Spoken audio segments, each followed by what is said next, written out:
how many people actually live in Buckingham Palace. While few people outside of the United Kingdom are familiar with the inner workings of a royal household, shows like Downton Abbey and The Crown have piqued the interest of the masses.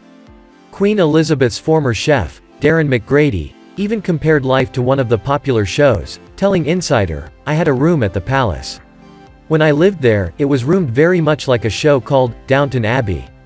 For many, these shows were the first time they realized that not only royalty, but also many members of the staff of royal families live full-time in their residences. Buckingham Palace has room for plenty of both. According to the royal website, Buckingham Palace boasts 19 state rooms, 52 royal and guest bedrooms, 188 staff bedrooms, 92 offices and 78 bathrooms. Just think of how much vacuuming must happen there.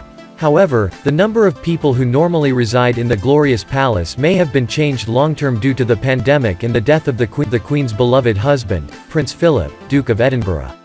While many of the adjustments were deemed temporary at first, as time goes on, it looks like those changes may be more permanent in nature. Where does Queen Elizabeth actually live? When it comes to the royal family, there are various residences for them to choose from beyond the walls of Buckingham Palace. Prince Charles chooses to reside as Clarence House with his wife Camilla, Duchess of Cornwall, via British heritage. Prince William and Kate, Duchess of Cambridge, have made Kensington Palace their permanent residence. Much fanfare was made about the decision Prince Harry and Meghan Markle made to leave England altogether, as covered by USA Today, but before they left the United Kingdom, the couple lived at Frogmore Cottage, via Town and Country. Prior to his death, according to Express, Prince Philip had left the palace behind and headed for greener pastures on Sandringham Estates Wood Farm Cottage in Norfolk, back in 2017. That left only Queen Elizabeth herself residing at Buckingham Palace, and even that was never full-time. The Queen would typically spend Monday through Thursday at Buckingham Palace, then spend her weekends at Windsor Castle, via Royal Central. In light of the pandemic, the Queen moved to Windsor Castle full-time during the pandemic, via Vanity Fair. This move was deemed temporary to accommodate a smaller bubble of people surrounding her to reduce risks. However, following the passing of the Duke of Edinburgh, British Heritage cited sources who reported that the Queen may never return to Buckingham Palace to live. With Prince Philip's grave at Windsor, this would allow her to live out her years near the resting place of the man she spent her life with.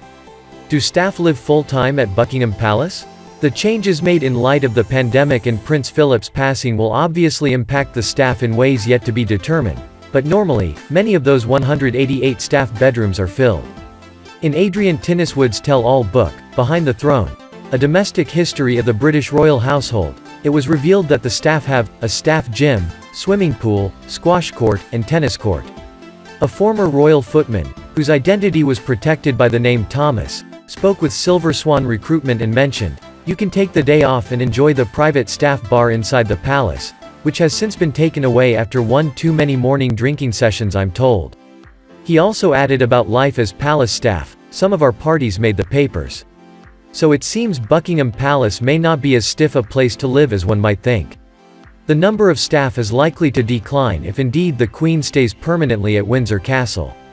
Already having faced staff cuts during the pandemic, it's hard to say what the final tally of staff living full-time in the glamorous royal home will be, as those working directly with the Queen could have to relocate to Windsor, via the Telegraph. It is, however, hard to imagine the massive size of Buckingham Palace could ever be managed without some staff living there, even if all the members of the royal family have moved away.